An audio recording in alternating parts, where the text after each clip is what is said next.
everybody. I am Priyanka Pradarshi. Today I am going to discuss the topic job evaluation.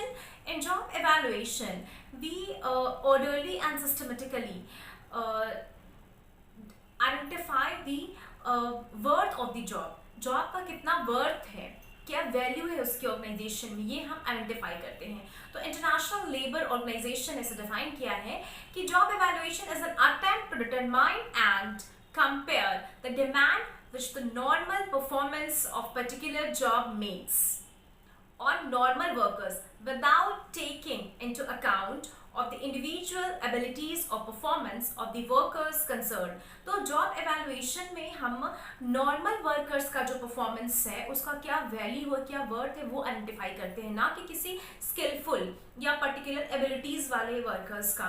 हम इसमें ये analyse करते हैं कि रिलेटिव वर्थ क्या है जॉब का जब किसी पर्टिकुलर जॉब को कोई normal worker normal working conditions में परफॉर्म करते हैं. राइट इसके कई सारे ऑब्जेक्टिव्स हैं. सबसे पहला ये है कि हम रिलेटिव वर्थ निकालते हैं ईच जॉब का. किसी ऑर्गेनाइजेशन में जितने भी काम हो रहे हैं तो हर जॉब का कितना वर्थ है वो हम आइडेंटिफाई करते हैं. क्यों करते हैं? ताकि हम सैलरी को डिफरेंशिएट कर सकें कि कौन सा काम बहुत ज़्यादा इंपॉर्टेंट है, उसके लिए हायर पे मिलेगा, कौन सा काम नॉर्मल है जो कि सभी लोग कर सकते हैं उसके लिए नॉर्मल पे मिलेगा, और कौन सा काम बिल्कुल ही साधारण है जिसके लिए उनको कम सैलरी मिलेगी. तो इस तरह से वेज को डिफरेंशिएट करने के लिए, सैलरी को डिफरेंशिएट करने के लिए ये इस्टेब्लिश किया गया है. सेकेंड ऑब्जेक्टिव ये है कि job evaluation is done in order to match firms overall wage structure.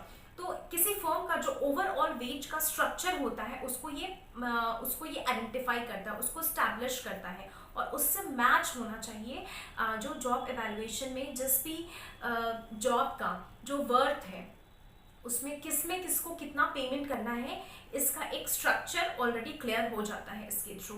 It serves as the basis for negotiation with the trade union and employ union. Trade union और employ union के बीच में negotiation करने के लिए ये एक basis provide कराता है. इसके अलावा ये एक कंसिस्टेंट वेज पॉलिसी को मेंटेन करता है throughout the organisation.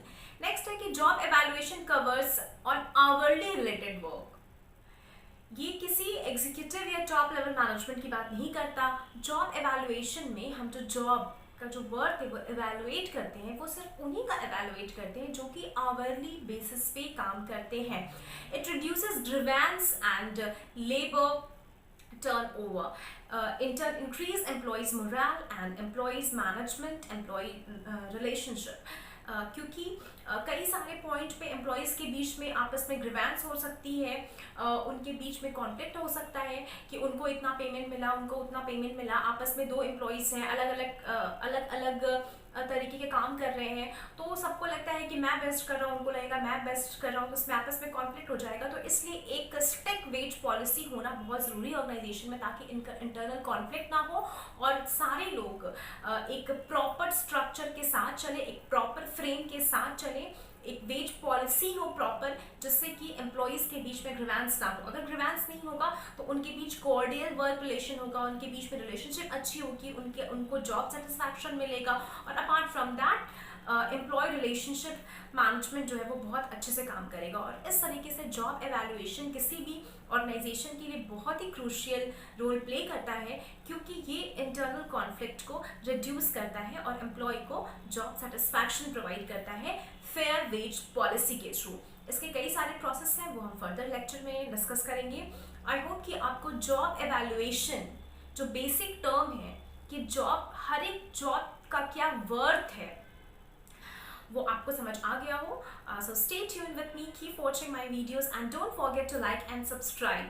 Till then, bye bye, take care, keep smiling and happy learning.